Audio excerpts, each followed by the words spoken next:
delusional or just trying to cut herself a good deal? Look, I think she's legitimately sad that she was caught.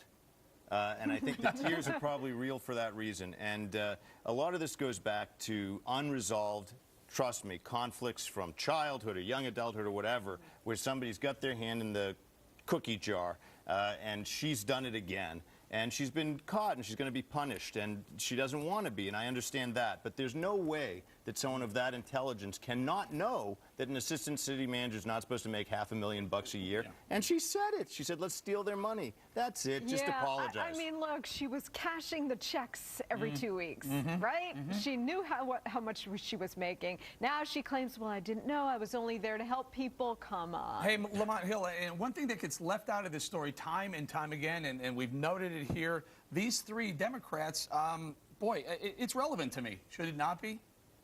That they're Democrats? Yeah. No, not particularly. I think corruption is bipartisan. I think wherever you go, from year to year, the pendulum swings one way or the other. The reality here is that they're exploiting voters or stealing from taxpayers, or it's a poor county and they're taking things. And even if this woman didn't know, which I think is an absurd idea, that's a kind of willful ignorance that you have when you're committed to stealing money. That's the problem here. I don't care if they're Republican, Tea Party, Democrat, whatever. It doesn't matter. Before we lose Gigi, Gigi, what do the people of Bell, California have to say since you aired this package?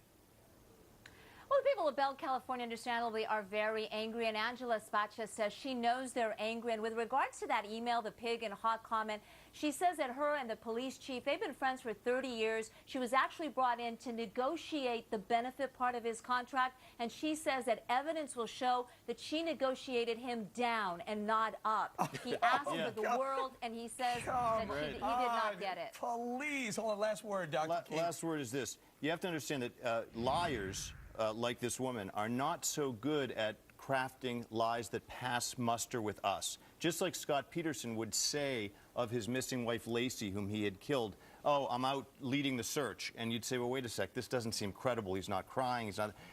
They're not so good at coming across on camera because, in fact, they did these brazen things because they thought that, too, would pass muster. And they thought they were going to get caught. Exactly. We're going to say thank you very much to Gigi Gracia. Appreciate your time. Fantastic job out there. Thank All right, you. up next, a battle brewing over how Steve Ducey spoke to Virginia State Delegate Jackson Miller on a very chilling story. This fella, Jose Reyes Alfaro, was ordered deported in 2002. The police did pick him up, what, twice? They had 2 other chances to deport him, and yet they didn't do it, and now 3 people are dead.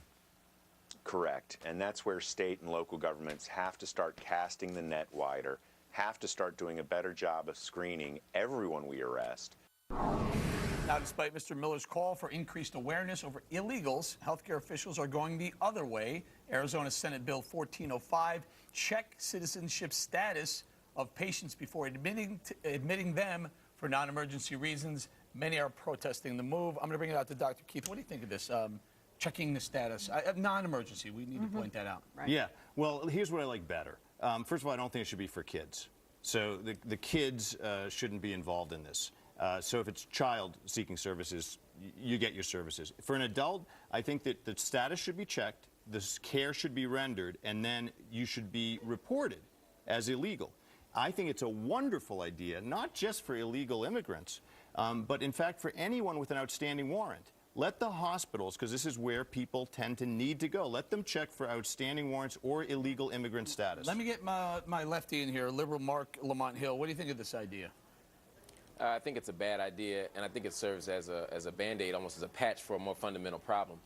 If you make it such that you have to get a citizenship check when you go to the hospital, it's not going to actually catch immigrants, illegal immigrants. It's going to stop people from going to the hospital, which produces another issue. Until we have comprehensive immigration reform, these patchwork things don't work. Same thing with the criminal thing. If someone has a criminal warrant, I'm trying to figure out why they wouldn't catch illegal immigrants. I mean, if you go to the hospital, because I don't think they're going to. Where's the card? What I'm saying is people won't go to the hospital. If you're an illegal immigrant and you have swine flu, you're not going to go. You're going to go around, stay at home, and you're going to either do some black market medical treatment, which happens now, or you're going to continue to infect people. It becomes a bigger epidemiological problem than it does a criminal problem. Monica, you have a story. You have a personal story. Yeah, well, first of all, hospitals in this country, and Dr. Keith can really speak to this, they are going bankrupt for a lot of reasons, but one of the biggest reasons is because of this huge influx of illegals that are coming in. They have no insurance, they have no way to pay, and because doctors swear by an oath to treat, regardless of socioeconomic condition or insurance, they do provide the care. Now, I will say that last year I had strep throat. I went into a walk-in center on Long Island in New York. I was in excruciating pain. I couldn't swallow. I hadn't slept in days. I had to sit and wait for an hour and a half in this waiting room. The waiting room was filled with illegal immigrants who had no way to pay and no insurance. They all got seen by the doctor before me. There's a huge weight on the system, and I think when you clarify and say non-emergency situations, or like Dr. Key says, look, kids, it's not the kids' fault, but you do have to draw the line somewhere because we can't afford to treat the world. First of all, call me if you have a sore throat. First of all, call me if you have a sore throat. Secondly, Mark, you're 1,000% wrong. Bottom line is this should not just be hospitals. It should be all essential services. Well, what am I wrong? Which part am I wrong about? I'm telling you the truth here. You got to listen to this.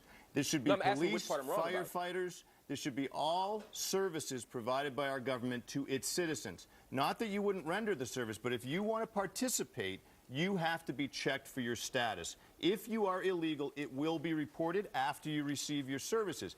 This will make this an inhospitable place for people to come. They'll say, you know what, that's a tough place to live. No police, no fire, go ahead, Mark, no Hold on, very quickly. Doc. No, Doc, are you trying to tell me that someone who's leaving the squalor of Mexico would not come to the United States because they have to get a citizenship check at the hospital? No, they just won't go to the hospital. America's still 10 times better than the country they're coming from, even if they don't have access to a hospital. Well, then we'll be saving money, and no, I do think it would have an effect because the word would be out that you can go to jail if you use some of our services. I think it's important to draw the line somewhere.